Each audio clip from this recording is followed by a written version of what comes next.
Good morning, everybody. It's Kevin. Hi, I'm Ralph. And we are at the cottage, and today is a picture-perfect Michigan summer morning. It's going to be a beautiful day, and we like to do our baking in the morning, get it out of the way before things get too hot. It also really makes the house smell nice. And we're going to make some dinner rolls for later on today with our supper. Have you ever made dinner rolls before?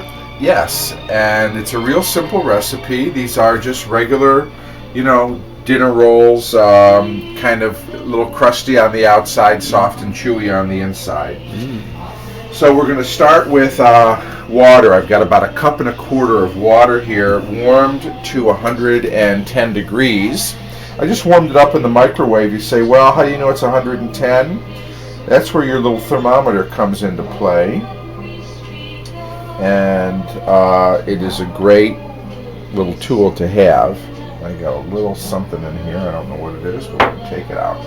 Okay, so to the water, I'm going to put in 2 tablespoons of vegetable oil. 1. But oil and water don't mix. They don't mix. And even I know put that. in 1 tablespoon of sugar. Wow. Now the reason the oils or the water is heated up is because of the yeast. And what yeast? Well, the yeast that's going to be in the other part. I was going to say I don't think dough. you put anything in it yet. Right? No. So far it's just water, oil, and sugar. Yeah. Okay, so we've got that. So we're going to set this aside for right now. Now, in a mixing bowl, I've got 3 cups of all-purpose flour. This is unbleached flour. You could use bleached flour, whatever you want. To this, I'm going to add our yeast, which is 1 packet of yeast. I use rapid rise or fast rise yeast. Really, I like how it kind of... Are there different types of packets you can buy? There's different types of yeast. Do you like rapid rise because why now, you said? Well, it works faster. I'm going to use a teaspoon of salt. So I'll put a teaspoon of salt in here. And we're going to put in 1/2 cup of instant mashed potatoes, potato flakes. What? So this is going to be a potato bread? Well... Or is that just to kind of used as a thickener? Or? It's actually used, it helps it stay moist. Really? Yeah. So we're going to just stir these ingredients together here so that they're sort of combined. I didn't even know you could still buy potato flakes. Yeah, they're potato buds. Instant potatoes. Sure. I guess it shouldn't be surprising. They're used a lot. You can find them anywhere. All right, so of course, if you actually had leftover mashed potatoes, I guess you could use those really? too, but this is just so much easier. Okay. All right, so we have our yeast, potato flakes, salt, and flour all combined here. Now, of course, it helps to have a mixer with a dough hook. You could do this completely by hand if you wanted to. I'm going to slowly put in our oil, sugar, and warm water mixture here. You'd need about 4 hands if you did it by hand. Well, you can do it by hand. Not everyone has a mixer, and some people actually like the feeling of working the dough with their hands, and that is absolutely fine. But I like the convenience of this because it takes some of the kneading work out of it. So we're just going to kind of get all this combined here. We're all about step savers this morning at the kitchen cottage. Here's what else I've done while that's coming together. I preheated the oven to 200 degrees. And once it got to 200 degrees, I shut it off. So this is going to create a warm little place for us to put the dough so that it can rise. I'm going to grease this bowl, and that's what we're going to put the dough in. You can see the dough's kind of coming together now. And we're going to let the dough knead for about 5 minutes. Really? Yeah. It's going to do that for 5 minutes? Yeah. And if you were doing it by hand, you would also just be kind of continually kneading it? Yeah. And that's just to get everything combined, to stretch out, activate the glutens in the bread. So we're going to let this continue to knead for a few minutes. And that's a K-N-E-A-D knead, not the N-E-E-D, because we're going to need to eat that bread later. We are going to need to eat that bread. We're going to love to eat that bread later. These dinner rolls that we're making. So we'll come back after it's all kneaded and get it in the oven so it can start its first rise. Dinner rolls at the cottage.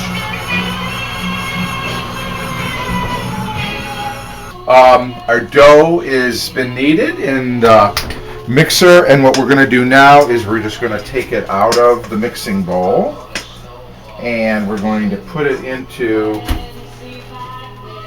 our greased oven-proof bowl. Get all this dough here.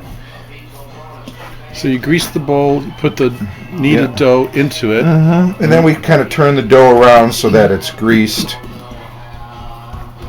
Like so, okay? So you just basically form like a little lump? Little ball. Yeah, that sounds better than lump. Yeah. And is this, thanks for the music, is this, This is a Nancy Sinatra record I picked up yesterday for 89 cents. Awesome. Yes, lots of fun. Lots of fun upbeat music. I like Nancy Sinatra. That was her doing the Jimmy Webb song Up, Up and Away when we were talking about the yeast and rising. It's funny how things sync up. That's right. Okay, I'm going to put a little cover of saran wrap over this. Like so. Again, I turned the oven on to 200, and then when it got to temperature, I shut it off. So what I'm going to do now is we're going to put this dough in there.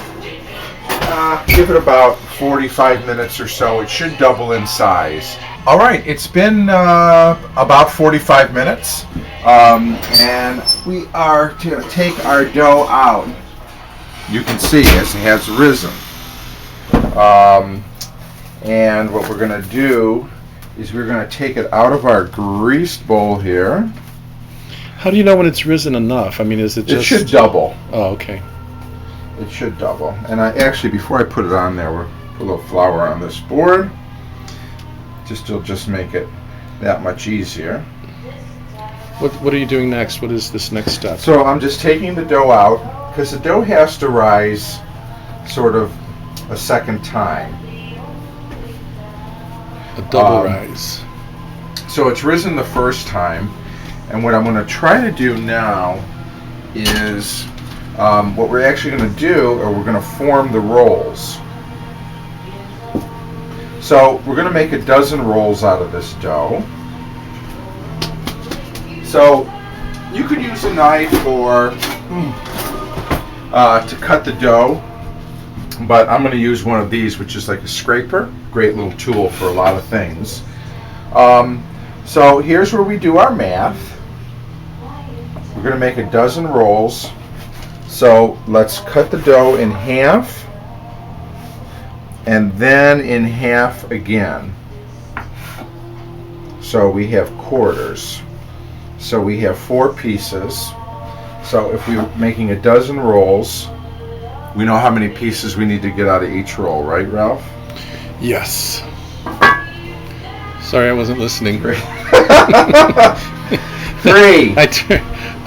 I tune out when it comes to math. I know. No, that was easy though. You're Yeah. an artist. You Yeah. we don't worry about things like math. Well, you did say one thing interesting a long time ago to me, that's how you learned math, was in your mom's kitchen, watching her and her telling you, explaining to you the amounts of, the levels and amounts of things, and how that, when you fraction and break things down and what it adds up to and such. That's so true. So, So math, you got to use math in cooking and baking especially. So math can be tasty. I'll put some more flour down. Okay, so we're going to cut, we've cut the big dough into quarters, and now we're quarters into thirds, and that will give us 12. So what I'm going to do is I'm just rolling these around, and we're going to kind of stretch and pinch under to form little spheres. Balls. Yeah, like that. Okay. They're not all going to be the same size.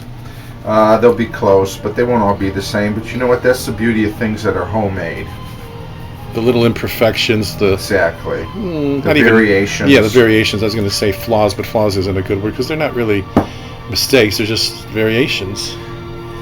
Just like snowflakes. Now, No two alike. Exactly. I'm going to continue making these individual rolls, and then we'll come back. We're going to cover these up with saran wrap, and then what we're going to do is they're going to go back in the oven for their second rise. And then after they've risen a second time, we'll give them a little brush with a little egg wash, and we'll put some salt on the top of them, and then we'll bake them off, and we'll have our rolls. And you know, it's like anything. Sure, you can go to the store and buy a dozen rolls for dinner, and that's great.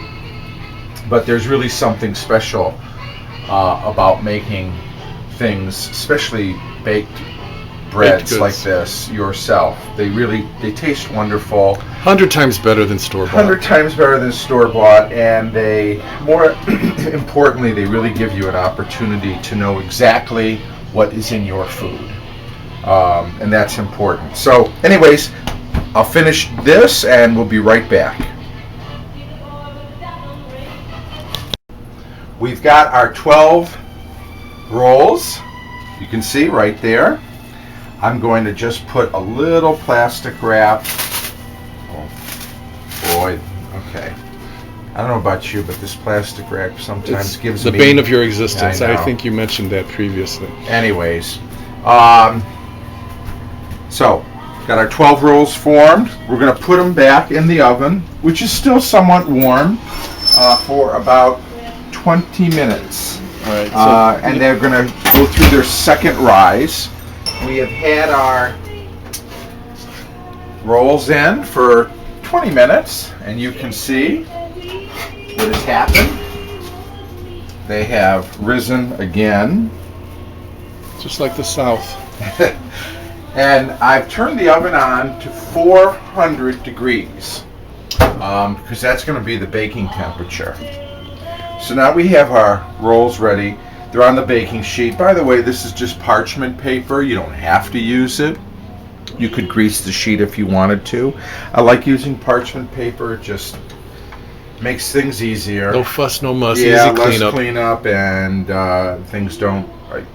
You're almost guaranteed things. So you're won't going to stick. paint a picture now? Yeah, this is just 1 egg beaten. Okay, and what I'm going to do is we're going to gently brush each roll with a little egg wash here.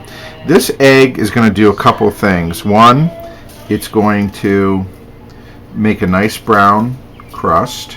The other thing it's going to do is it's going to let our kosher, our sea salt, which I've got coarse sea salt and caraway seeds here, it's going to allow those things to stick to the roll as they bake. So we're going to put on our egg and then our topping.